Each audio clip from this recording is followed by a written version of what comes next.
Hi, my name is Chris Little, and I am the host of The Lifestyle Chase.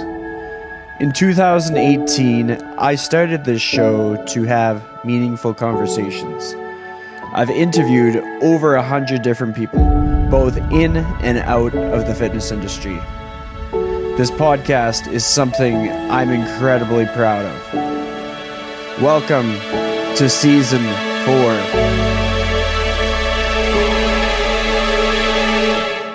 Thanks for joining me.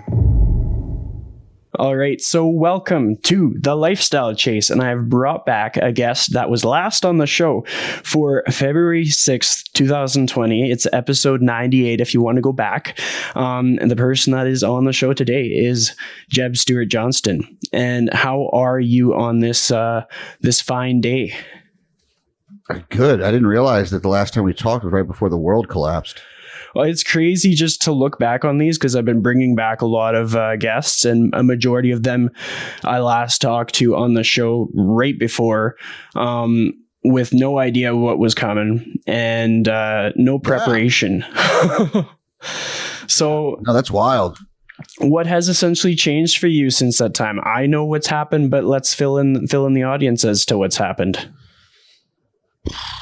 Well, God, for me, really everything. I mean, I was kind of in that process. I think I was kind of in the infancy of kind of my new model of nutrition and behavior coaching, the kind of thing I was putting together, that I was kind of grabbing at a lot of things and trying out a lot of things and trying to see what was, working with my values and my systems, and how my approach was growing and changing, and how I could solve problems in a better way. And then right after we talked, I went down to present in Costa Rica. We had the with Ben House's project, Bro Research. We all had to present our own research projects. And mine was on mindfulness and fat loss. And it was a tough project. And, good friend Dean Guido and I were both kind of working on, separate things, obviously very separate. But at the same time, we're both very competitive. So every time he got something done, I was like, well, now I got to get it done. I can't let him do better than me. And so we went down. It was great because we pushed each other really hard, and then came back from there. And while we were down there, we got even closer as friends, and we decided to kind of join forces and start working on a podcast together. And we did The Pump, which is kind of on hiatus now. We're going to be bringing that back this week. We've got our first new episode in quite a while after Dean had a child, and there was a lot. Then there was also this global pandemic going on, a lot going on. But since then we've got that going. I was formerly working with Stronger You. I left and went out on my own. So now I'm 100% solo. I was a contractor for many years. Now it's all on me, which I love. I have an emotional eating skills course group that works with people who are struggling with emotional eating skills. And then I also have a bunch of regular nutrition clients. And then I work with a group of strength athletes as well. And then also doing some projects with some other people that will come to light in the next few months. For the fourth quarter of next year is going to be a big year for me and some of the projects that are going to start launching then. And so that's really exciting. And then it's been a crazy year, but it's I saw it coming. I was telling Dean, back in 2019, it was like I feel like we're on this roller coaster where it's like I'm watching the climb. I'm watching all my friends in the car with us, and we're kind of getting that hill, and it's going to hit the top. And once it starts rolling, be ready, because it's going to run fast. And COVID slowed it down quite a bit, but it's still moving pretty fast. So it's been a wild year. Well, I mean, you also relocated. What's that been like living in a different area? So obviously, traumatic year. Being someone, I was in Costa Rica when the shit kind of hit the fan, and we were like, they were worried they were going to lock down the airports. I was leaving. I got home. I'm in the cab from the 4-hour ride to the airport, and They're saying that the NBA's canceled their season. I'm like, well, this thing that when I left for Costa Rica was like a flu that we were a little worried about. By the time I was leaving Costa Rica to come back to the States, was a full blown, fear. Like this thing was really happening. So I went back to New York City.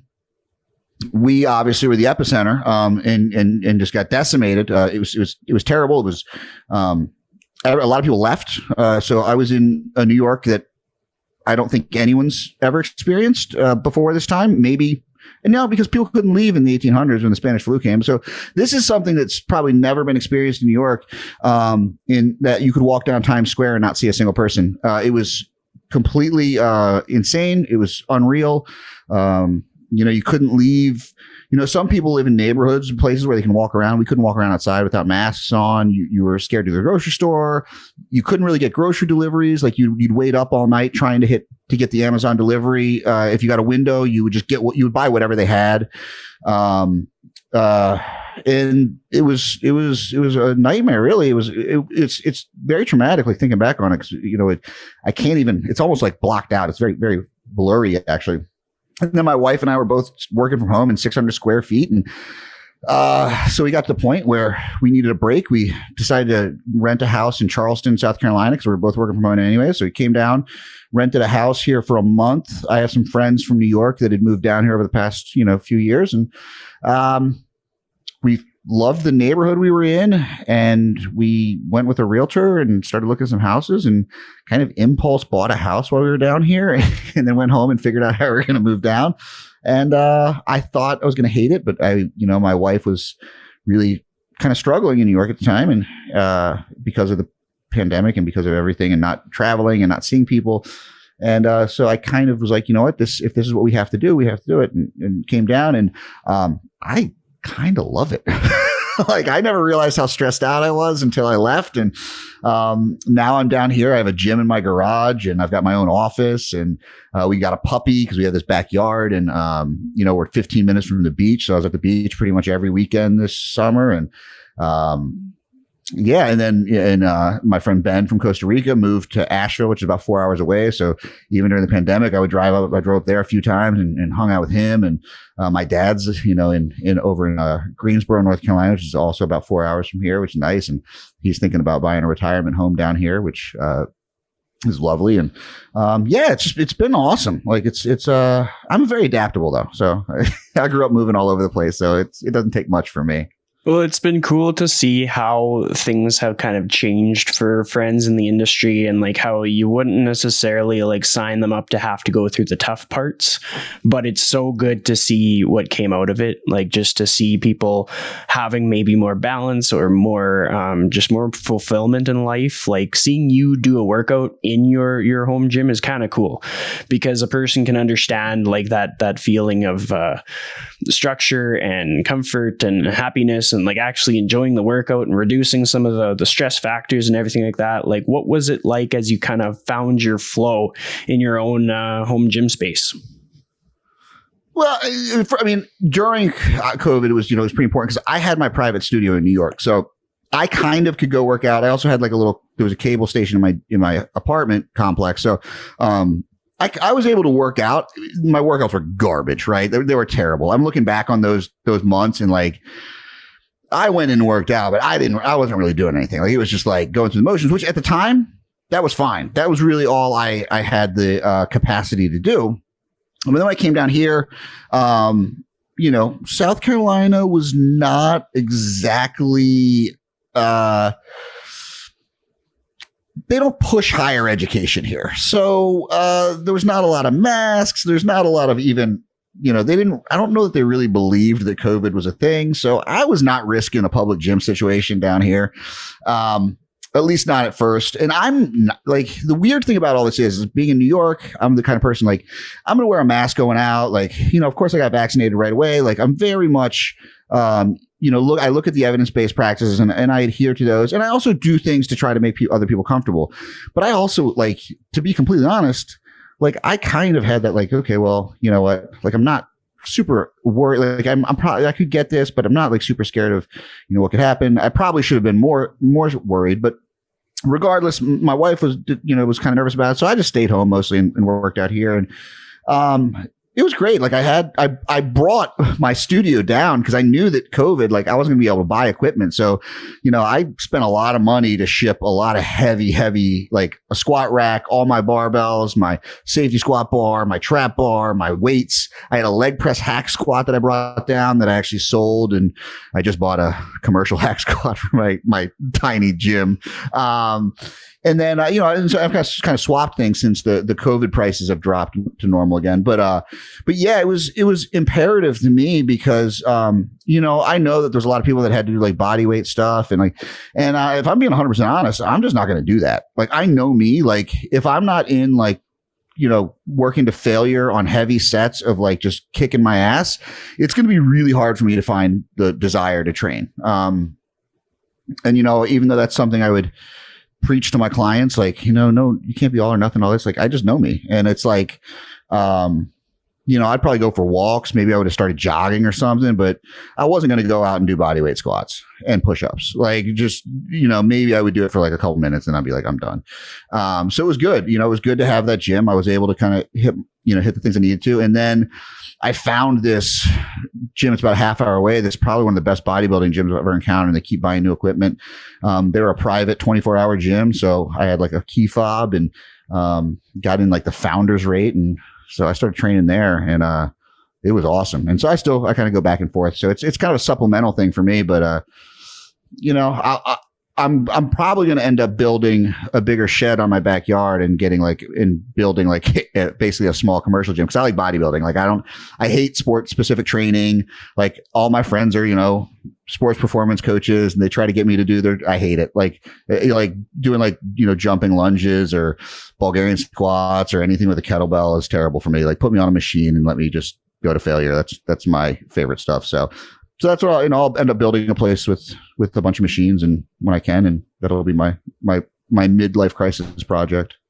Well, I mean, that's awesome. And just the fact that you're honest about like what works for you, like what you could see yourself doing and what you could not see yourself doing. I think that's kind of important for people. Like I can relate in many ways where there's always things that I could do, but there's things I'm most likely to do and things that I'm not very likely to do. And I tend to lean into the things that I'm most likely to do when it comes to my own fitness.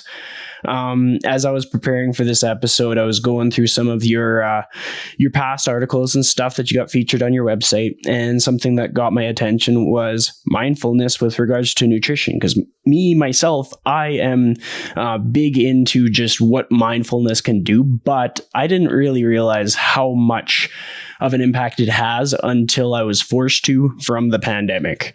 And now I've placed a much higher value on it than I once did. But I like how you speak to things like this. So I kind of want to pick your brain and just kind of unpack that article and your thoughts and just take the floor. Yeah, so I mean, that article was pretty much based solely around the project that I did for Ben Houses. So I just basically took the research I did for that. And the title of the article is Mindfulness, a legitimate tool for fat loss.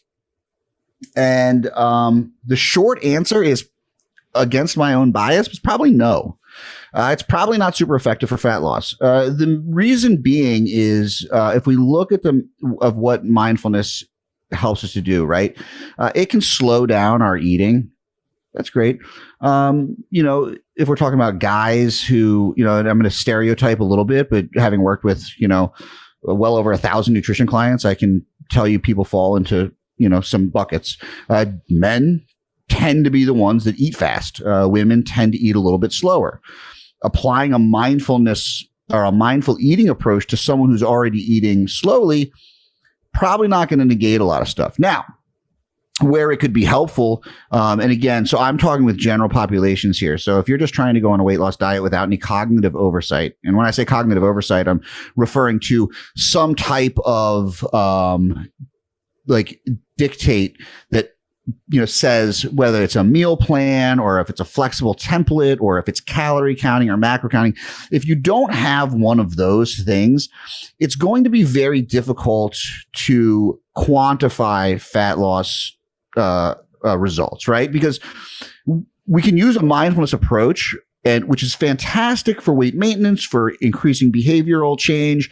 But again, it's not about losing weight. It can't be, because the mindfulness part is just being aware, having acceptance, etc. So mindfulness in and of itself is probably not a very good tool for weight loss.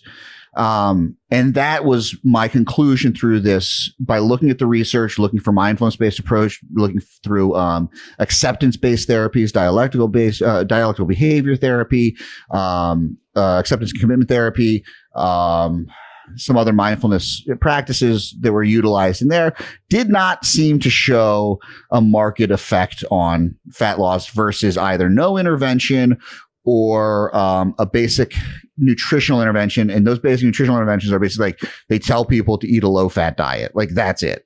So now, do we know the exact methods of mindfulness? Things like no, but we can probably extrapolate the best we can, because again, nutritional studies are going to be very much based on qualitative data. None of these things were done in a metabolic ward, so we don't have exact calorie counts. There's no calorie matching. Not that would even make sense really for a mindfulness study. So to the best of my understanding, it doesn't look like it's a benefit for fat loss. Now, the more important thing to me, though, is that it does look like it's very important for weight maintenance.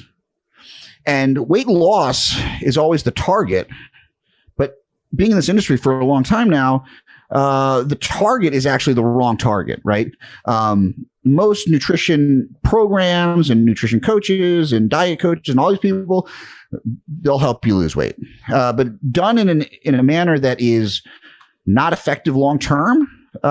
This approach is pretty damaging, and it's not helpful. And it's why we have a $46 billion a year diet industry that recycles the same people over and over again.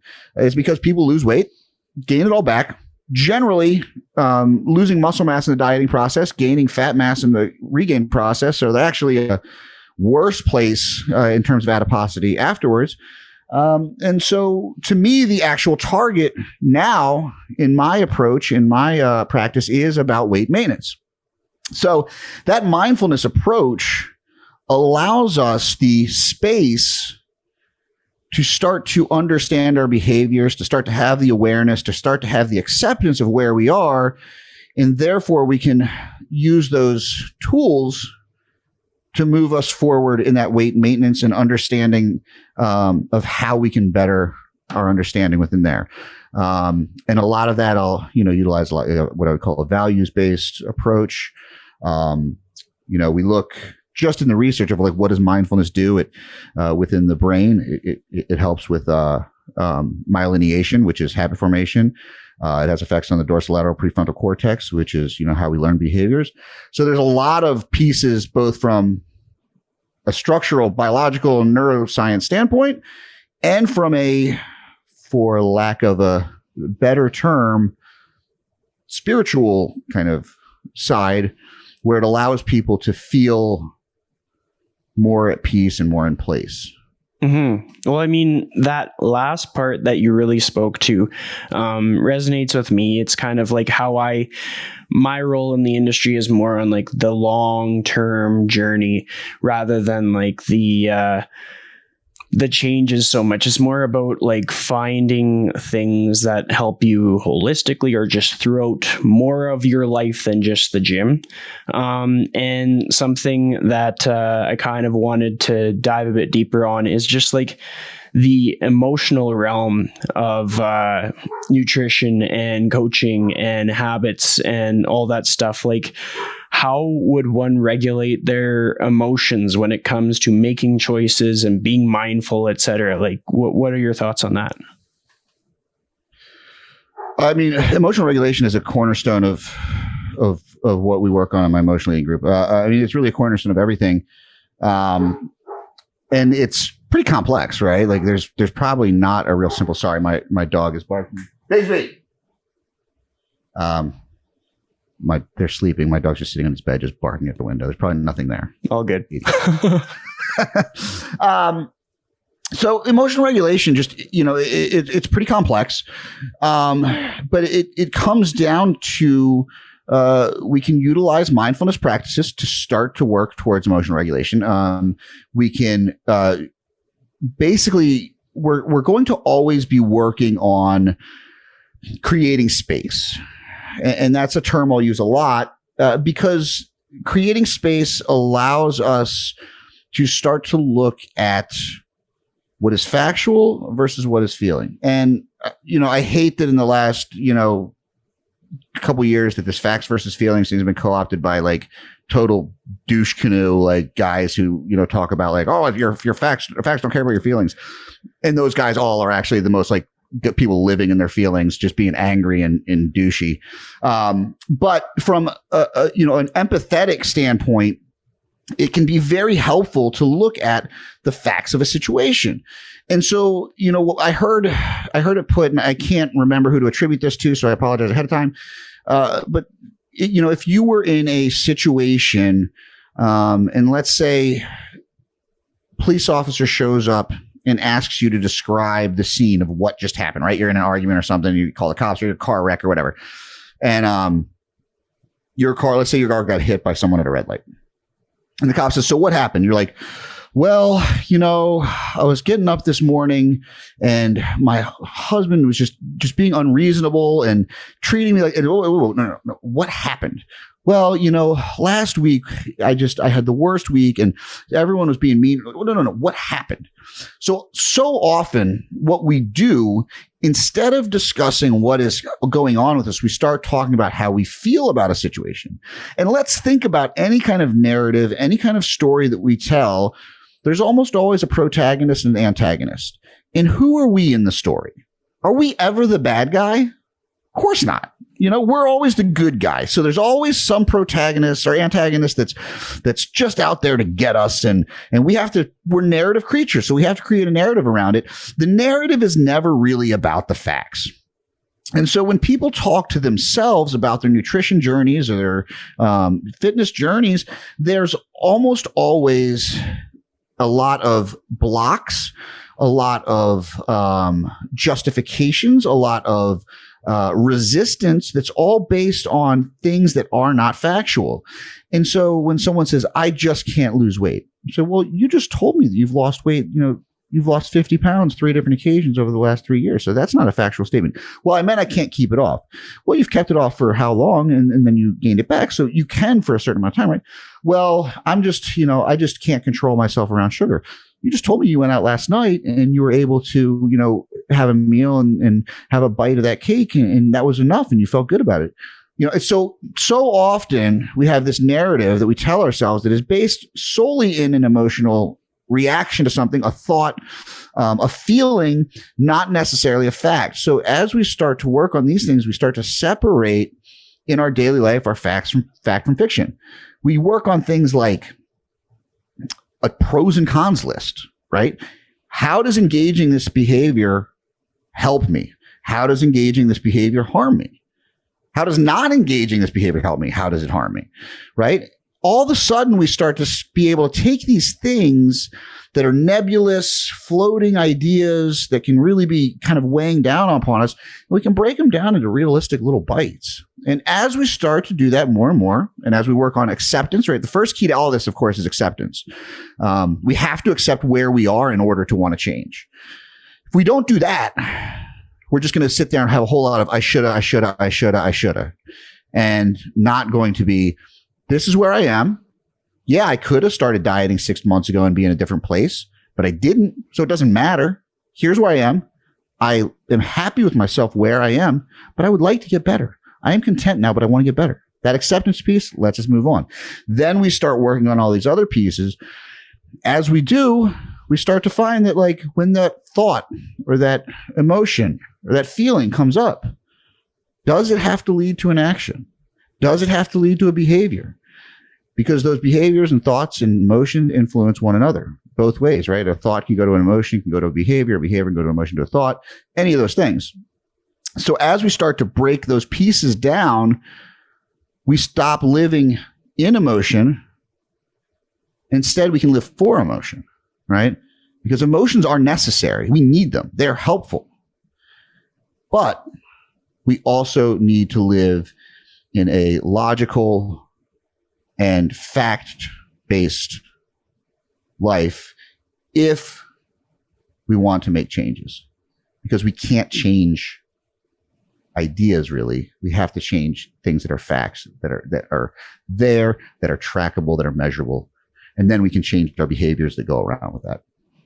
So I love that. There's a lot that a person will hopefully latch onto as they're listening, and something that I think about when I think about like emotional eating or just emotions in general is how much having I guess bringing it back to mindfulness, how much mindfulness can help and how it looks different for everybody. Like people are going to have different routines and there's no like one way to do it, and it's going to be very context specific. But with regards to your experience, having gone through everything that you went through in this pandemic so far, I can imagine there's a lot of emotions that have come with it. So for you personally, what has been your like mindfulness practice, or what kind of keeps you from making up those stories for the cop kind of thing that don't pertain to the solution at hand? Well, I mean, I've meditated for years, and one thing I have to point out of the pandemic is I haven't really struggled that much. Like there was some traumatic stuff, but it was more about the people around me.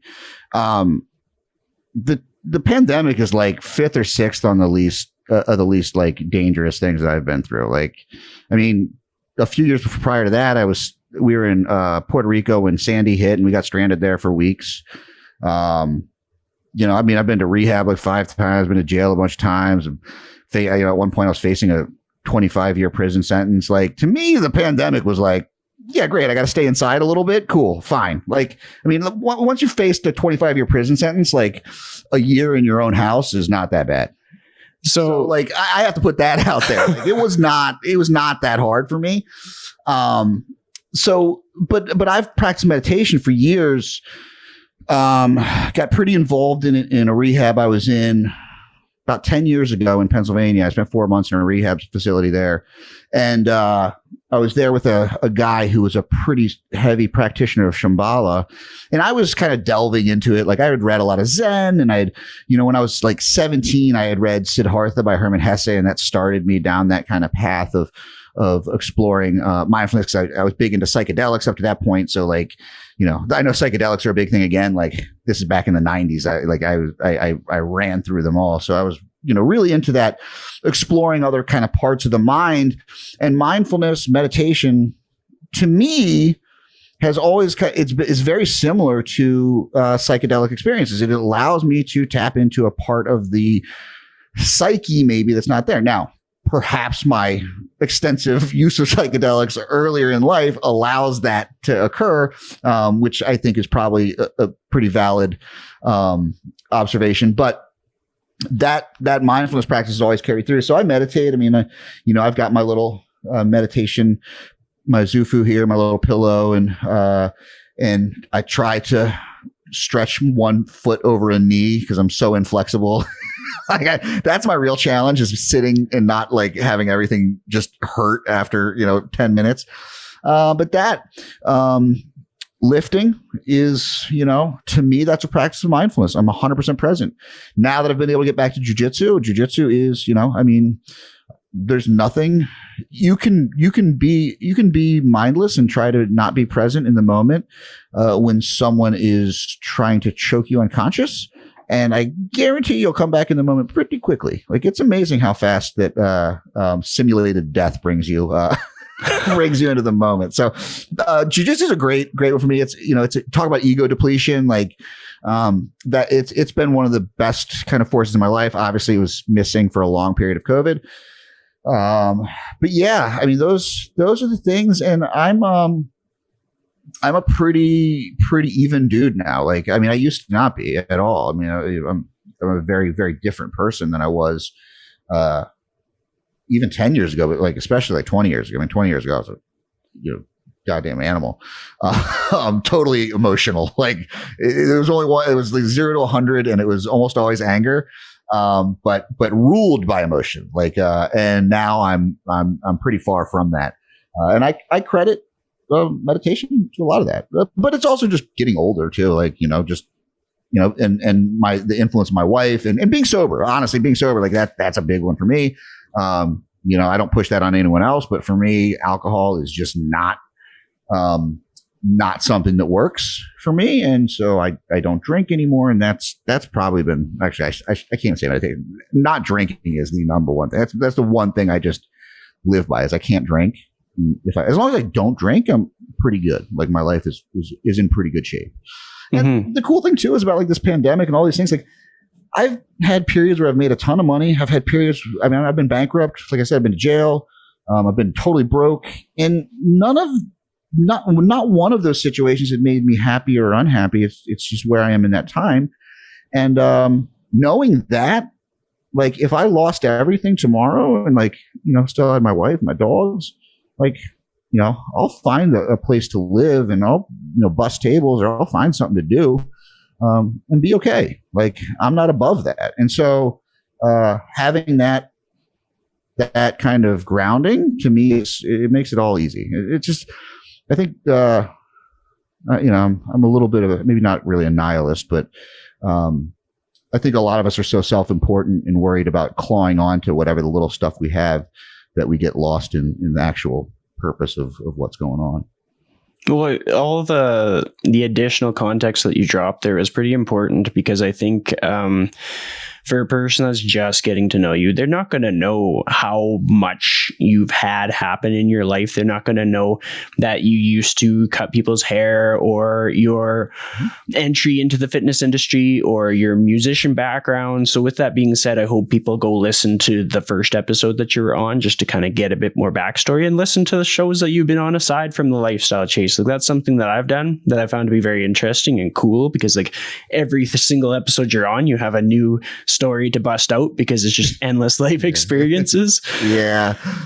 But I've got a few stories, that's for sure. Well, and I think that's the importance of like connecting with people and really like placing emphasis on the value of those connections. Like for myself, it lights me up that I get to have these conversations where I'm actually getting to learn more about people and like deepen friendships and stuff like that. Like when I went to the fitness summit in 2019, you were one of the people that like made time to talk to me. And I was like, what's he doing talking to me? I'm new here. Like, but that meant a lot and that was really cool. And then from there, I've been able to build onto that. And I found that during the pandemic, I've really flexed my internet friend making skills and networked with a lot of people. Like it's been super cool to have that opportunity. It's been really weird, right? Like I feel like my friendships have actually deepened without seeing anyone. Like it's really weird. Like again, we talk about Dean. Dean obviously introduced us, and I count Dean as like one of my best friends in the world. And I've seen Ben, Ben House a few times, but again, I count him as one of my closest friends. And like Dean and I have only been in the same room like 5 times. Right. And like, but we literally talk every day. I mean, it's hilarious. So my wife and her girlfriends, I mean, like if I don't hear from him in 24 hours, like I have to message him and see, and same with Ben. Like if I don't talk to Ben, like Ben's, he's a little bit more esoteric. So like, 3 to 5 times a week is important for him. But like, yeah, Dean, if I don't talk to him daily, it's like, I'm like, uh-oh, is everything okay? But it's been cool. Like I've loved like how my friendships have grown. Because I think we all realized how important they are, right? Like it went from like, we're just like in this industry and we have some people we're cool with and whatever it is, but that's just the thing. And then all of a sudden you're like, oh shit, like these people are really important to me and I need to make sure that they know that. Mm-hmm. Well, I mean, speaking of Dean, like he's one of my go-to guys too. Like he's helped me since the beginning of my training career, and throughout the pandemic, I probably was on the other chat line, like bugging him when he had a little breaks from answering your messages. He was answering my messages, poor guy. Yeah. But something that I wanted to bring up as another topic is food being fuel. So when somebody is like, food is fuel, how do you react? Open-ended question. Like, come on, get the fuck out of here. Cool. You're so hard ass. And I know why people do it, right? Like they're trying to tell themselves this story that they don't need food for these other pieces, right? That they can just fuel their bodies because that's all that's important. Listen, first of all, it's not just fuel. like the most disciplined people in the world are professional bodybuilders when it comes to nutrition. There's nobody that even comes close, right? And Brian, another mutual friend of ours, Brian Cron, he brings up all the time about how I think it's like Dorian Yates was saying like he couldn't like go out of the house because he would have dreams that he would drive through like a McDonald's or whatever and get like a burger. And there was even some bodybuilders, I've heard tons of stories of like they're cheating on their diets in the hotel room because they're like dreaming about food and they wake up and like before a big show. Like if food was just fuel, then those guys would not like, because food is inextricably tied to everything we do or are as human beings. Religion, holidays, death, life, birth, all of these things almost always have a food component, a food connection. If you come from anywhere in the country, like if you're, an immigrant of first, second, third order, your food is a large part of your identity, of how your parents and grandparents connect you to that old world. Religion. I mean, people, literally, Judaism kept people from dying because it was like, hey, you probably should not eat pork because back then pork was probably not a great thing to eat, right? Don't eat shellfish because guess what? You're probably going to get some kind of weird food poisoning and die. Nowadays, we take some Pedialyte, we're fine. But we think about the role that food has had and the inextricable ties to everything. I travel solely for food. Like, I can tell you where I eat in Paris. I can tell you where to eat in 5 different cities in Italy. I can tell you the best pig brain tacos in Cuernavaca, Mexico. Like, that is all that matters to me when I travel. Well, I'm glad that you were passionate about it. Like there is a lot to take away from that, and also just the importance of acknowledging that and promoting that to people who might feel like maybe they're broken because they were told that they shouldn't be passionate about different dishes, or that they shouldn't indulge at like a family get together, or like whatever it is for them, like enjoying a dish like in moderation. There's nothing wrong with that. And like some experiences that I've had in the last couple of years are like friends helping to reassure me that like I had a key role in their life because they made a big family meal and then they did a porch drop off for me. Like that was huge. That was like life changing. That was like a flashbulb moment for me. And if food was just fuel, I would miss out on that. So I'm equally passionate about these things. And one day I look forward to learning about your recommendations of places to eat and figuring out about this. Did you say pig brain earlier? Was that the dish that you... Oh, yeah. Pig. Like, so there's this place I had these... Well, there's this pozole. There's a little town. My wife, when she started a jewelry company, we went down to Mexico to try and find a factory because there's this very famous place about 3 hours from Mexico City, maybe 4. That is a very famous town for silver and gold making. So we were down there meeting with this factory owner, and we went. They had this dish called pozole, which is this big hominy corn soup that's amazing, and they're famous for that. But when we were there, the guy's like, "Hey, let's get these pig brain tacos." And I think he was probably like, "Hey, we're gonna scare these gringos with this thing." And I'm like, "All right, I'll eat this. I'll try whatever." And it's one of my favorite things ever. And of course, we're talking about this meal we had was like, 5 courses and drinks and all this stuff. And I think it was like $26 or something, like it was crazy, but it was incredible. Did you like in Kansas City, when I went to Kansas City, the first night I was there, the first time I went, didn't know anyone. And I was like, hey guys, I got a car. I'm going to get barbecue. And I remember people were like, well, this place has 2 locations. The one is in this, it's down in the city. It's kind of ghetto. It's a little, I wouldn't go there. I go to the one in the suburbs. I was like, so you people don't know shit about barbecue because you never go to get barbecue in the suburbs. I was like, I'm from Brooklyn. We're going downtown. Anyone want to come with me? Let's go. and so we went down and yeah, I'm researching like the best barbecue place in Kansas City because Kansas City is known for barbecue. So that's what I'm doing. But like that, and I'm there for a fitness summit. Well, what you will. You highlighted a lot of really key points as far as like living a good like human experience. And what I'll add on to is just the fact that like my best holidays were not the all-inclusive resorts. My best holidays were when I had a backpack on and we went from like hostel to hostel. I've had holidays where I've gone to Hawaii and we camped on beaches, and some of it was allowed and some of it was not allowed. Some sites are you can't go there anymore. And I'm glad that I went there when I did, because I got to experience that. And I felt like I was in the middle of a Jurassic Park movie. And it's just like, you don't get to experience that when you kind of go and do like the common things, the things that's like, people are thinking this is the only way where you can find success, or like the diets where it's like, in order to be happy, you need to follow this plan. You can't possibly enjoy your holiday or your family celebration or whatever pertains to that person's life. And so in highlighting the ways to really get more out of life, I think that's a good thing to have on the podcast, because then it actually enhances their life rather than just like continuing to echo the same like calorie deficit. Like that does nothing for anybody. And I've never gained weight on vacation. Not once. I mean, I'm also one that I kind of have to fight to keep weight on because I'm not naturally that big. But like, if you think about so we talk again about like, people are like, oh, they overeat and whatever. If you're being mindful, you won't overeat, because overeating is not a mindful activity. When people are overeating, they're generally mindlessly shoving stuff in their mouth.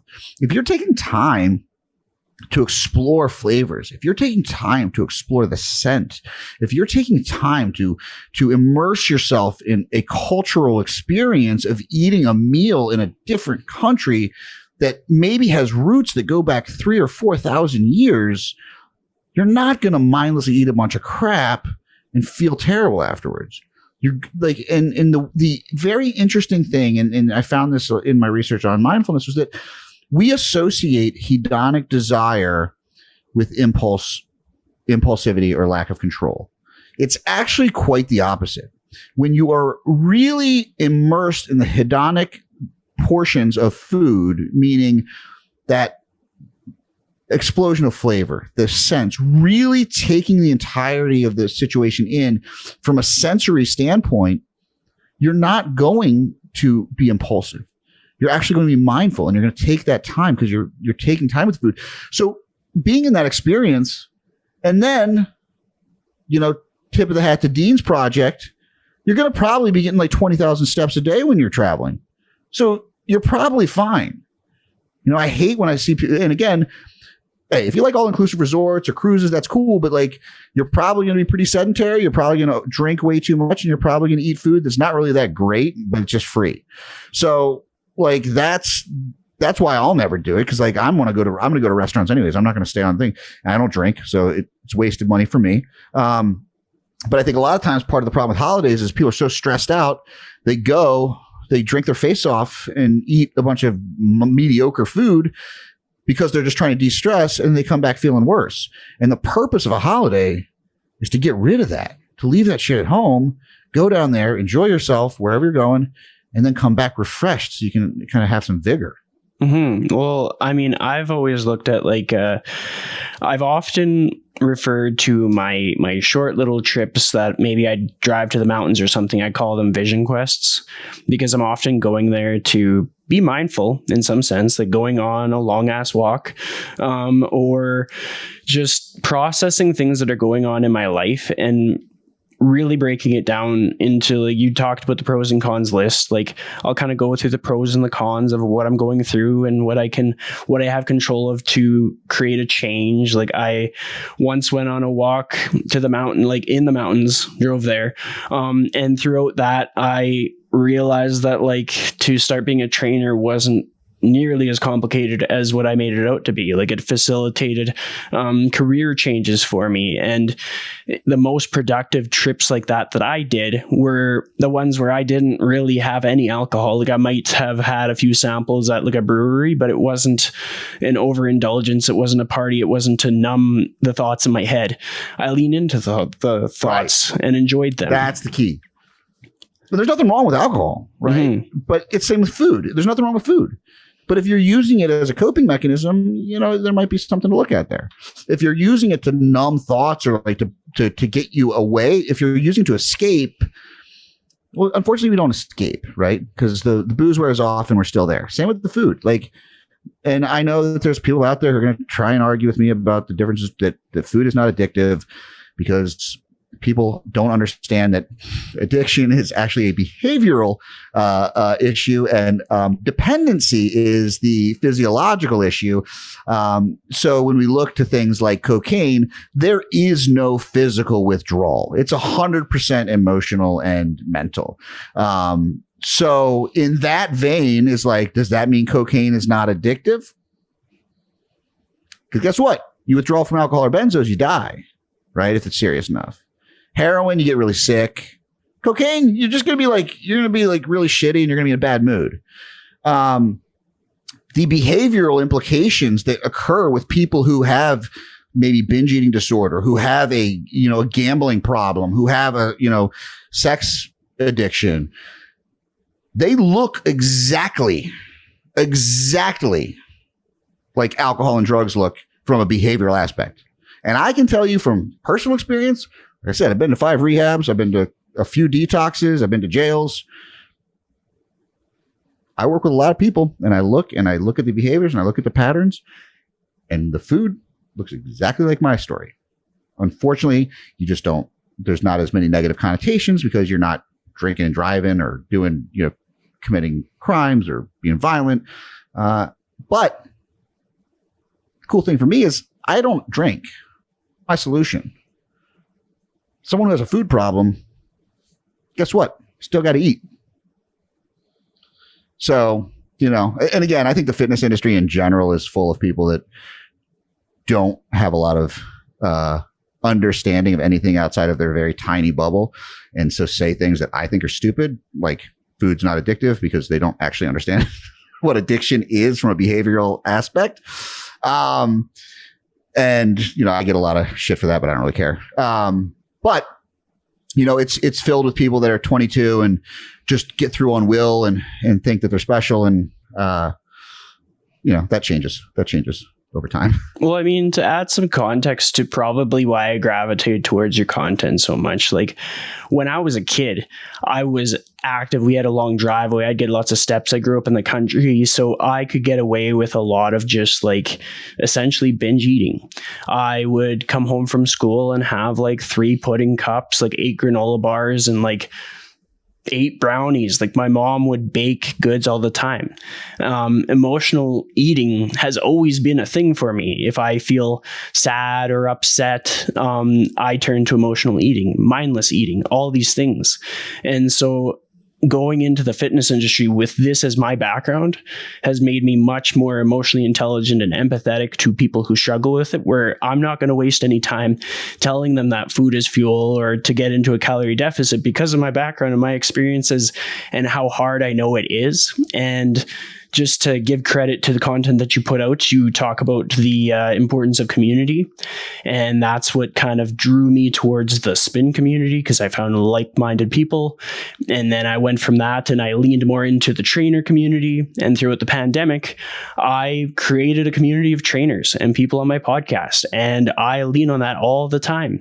And so hopefully people understand why I like your stuff, I promote your stuff, and I'm often nodding my head as you're talking about stuff, not only because of the years that you have on me and the life experience that you have on me and the amount that I could learn from someone like you, but also because so much of my own personal background really brings up a lot of the reasons why I do what I do, why I talk the way I talk, and why I care about the things that I care about and talk about the things that I talk about, kind of thing. Because it's we're shaped by the things that we go through and we wouldn't choose to go through them, but having survived them or moved forward or grown, that's what creates our strengths, and that's what creates our talking points later on in life.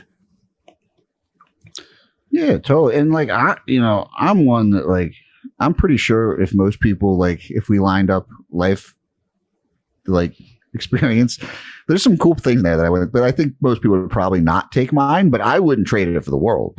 I am who I am because of everything I've gone through.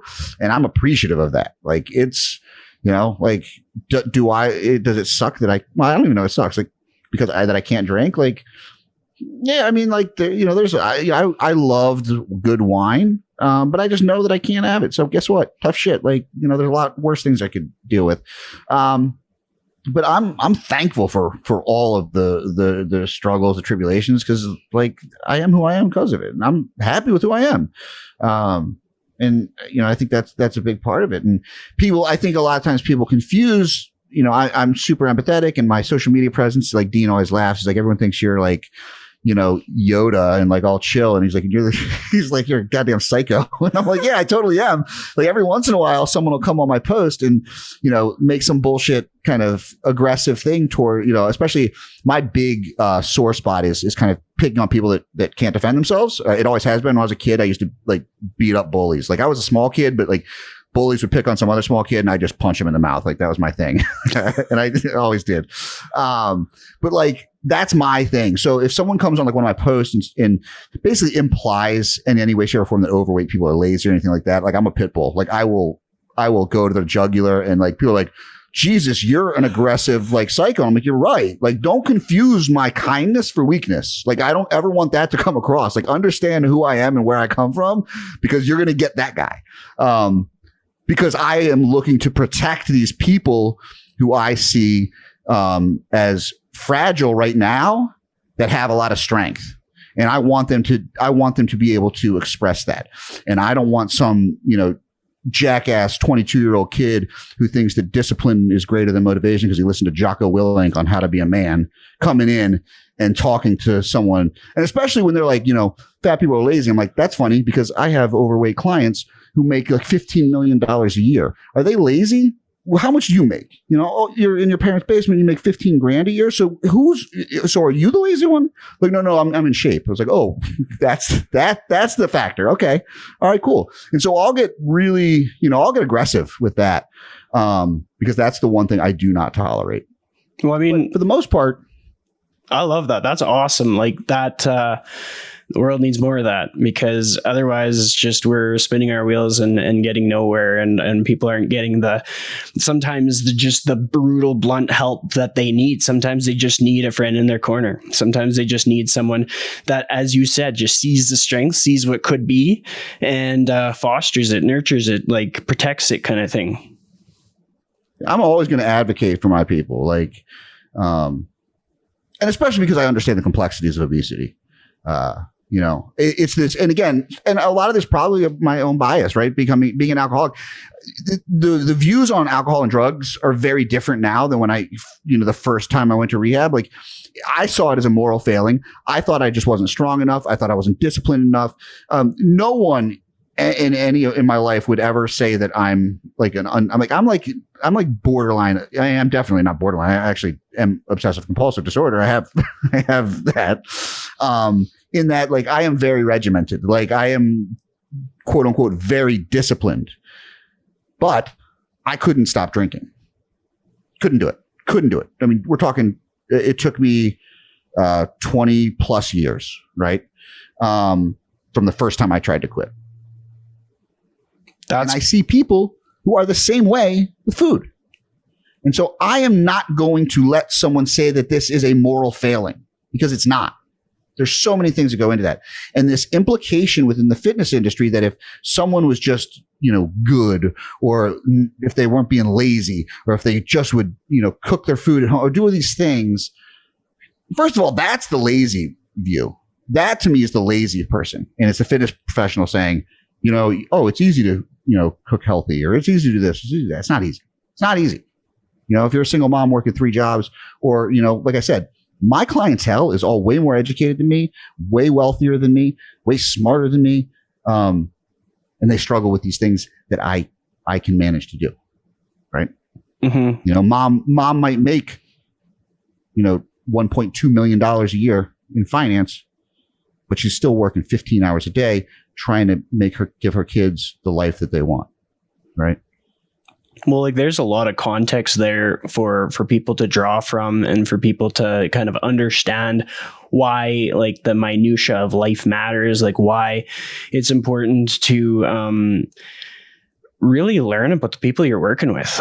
Like take some time to understand how individual we all are and learn about that person's backstory and get to know like what they're doing outside of like whether it be the training session or the nutrition coaching session or offline or whatever it be, because all of those things are going to play into the long-term sustainable outcomes that we really desire as people in this space who are passionate about helping people get back on their feet and stay there kind of thing.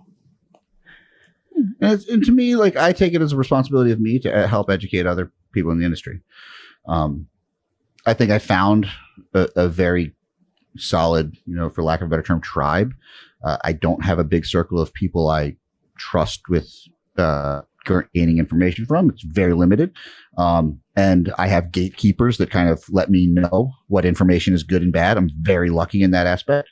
But yeah, it's been a huge benefit to be in an industry where there are super accessible, super intelligent, brilliant people that are willing to share. It's pretty cool. And you've seen it. Like there's a lot of, people complain about our industry a lot. You just gotta associate with people and it's great. I just don't associate with the people that I mean, trust me, there's people that everybody loves that just we're not going to have like, I don't like their views on much of anything, and they're super popular and have lots of Instagram followers. I'll never want to be associated with them. If someone's like, hey, let me put you guys together, I'm like, no, thanks. Like that's not, I don't want that. Mm-hmm. I'd rather keep my circle small and keep my following, wrapped up in my values, than like I never want to be a part of the marketing world that claims that they're fitness people. It's not my world. And even though that's totally where we met, the Kansas City the Fitness Summit, it's really just a marketing summit where people work out some. Not my world. It's cool. Like I made great friends through that. I mean, like you, Andrew, Marcus Wolford, who's probably one of the most interesting you need to have him on the podcast. You should talk about interesting human beings. Like he is like every time he talks, I'm always just like, dude, like he's on a unicorn. Talking about being vegan at one point, squatting 550 pounds. That guy's nuts. But like him, Dean, I mean, technically I know Dean because they went to the Fitness Summit the year I wasn't there and met Mike Dola. Mike, I know not from Fitness Summit. We were there at the same time. We didn't meet there, but we became good friends afterwards. I mean, Mike T. Nelson, another great friend of mine who, through him and Dean led me to Ben. It's just like, it's a beautiful place if you take the time to find your people. Mm-hmm. And that's so true. That kind of mirrors my experience with it. Like, I'm not going to be everybody's person. Not everybody's going to be my person. But if I'm careful and if I pay attention to little things and have meaningful conversations, not just surface level, not just looking for the people who are the most popular in the room, but looking for the people who best align with me while also challenging me to continue to learn and to grow and to lean in kind of thing. To keep us on track for time, I want to ask you one question that is going to kind of put you on the spot, but it's essentially all you have to do is give a challenge for the day to the audience. So something that you think would be meaningful, that maybe aligns with what you bring to the world, that you think if a person does it, it'll make their lives better. So whenever you're ready, you just say your challenge for the day is, and just let them have it.